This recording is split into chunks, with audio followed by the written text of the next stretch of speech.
Hi students, in this video I'll be going through a question regarding the perimeter and area of plane figures. So this question comes from practice exercise 12.1, question 9. Right, let's read the question. Okay, in the diagram, A, B, C, D, E, F is a signboard in which A, B, C, F and F, C, D, E are parallelograms. Okay, so we are given Fn equals to 10 and Dm equals to 6, all right? All right, so if you notice over here, as mentioned in the question, we have two parallelograms, A, B, C, F. Okay, so let me call this parallelogram 1 and the second one, F, C, D, E, parallelogram 2, all right? Okay, so over here, the first parallelogram, okay, we can see that it has a height of 10 as given over here, and the second one a height of 6. Alright, so in this question, we are not given the length of the base of the parallelograms. Okay, but it's okay.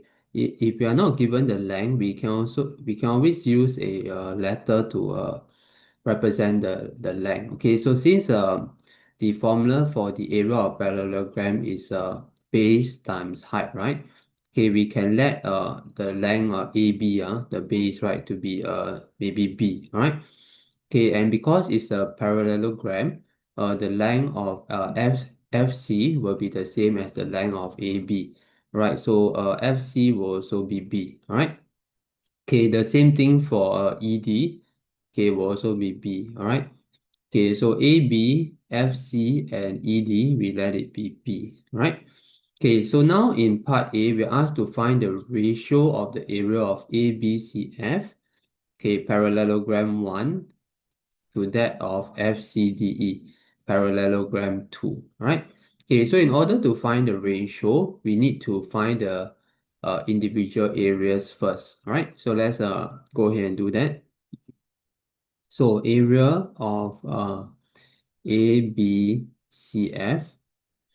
okay, will be base times height, right?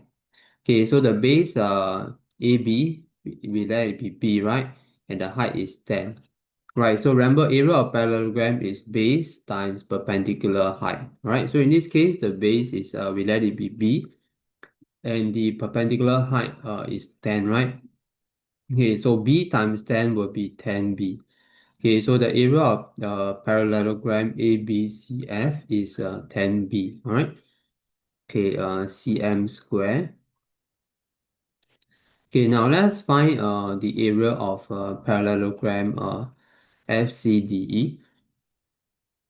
So area of FCDE will be the base. Okay, the base length is also B, right? But now the height is only 6. Okay, the perpendicular height. Okay, so we have 6B cm squared.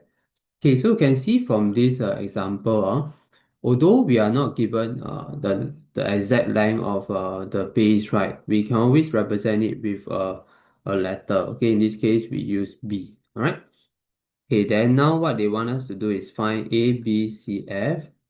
Okay, area of ABCF to area of FCDE. Okay, so we have found an area of ABCF to be 10B and area of FCDE to be 6B. Okay, so what we can do is we can remove the B from both. Okay, so we get 10 is to 6.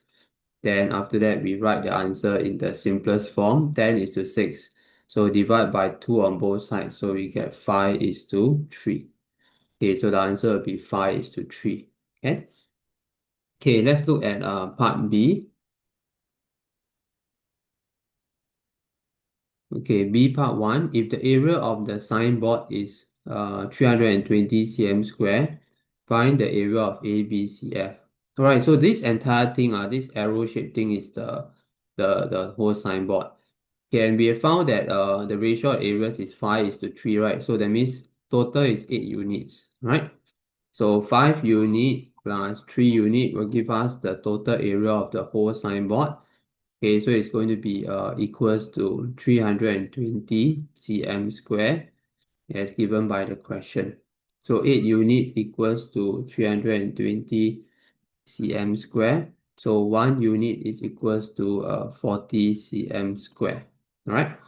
Okay, so the area of ABCF is 5 units. Alright, so 5 units here. So we multiply by 5. Okay, so that will give us 200 cm square. Okay, so area of ABCF equals to 200 cm square, right? Okay, then we want to find the length of FC. So remember, FC is actually B, right? FC is actually B.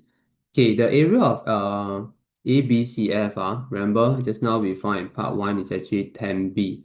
Okay, so now we can form an equation. Area of ABCF is 10B, right? Equals to 200. Okay, so B will be 200 over 10. So that will give us 20. Okay, and because FC is B, right? So the length of FC is actually 20 cm, right? Okay, so this is how you do a question like this. Okay, so do take out your textbook or other or tutorial book or other practice papers and try more questions on this.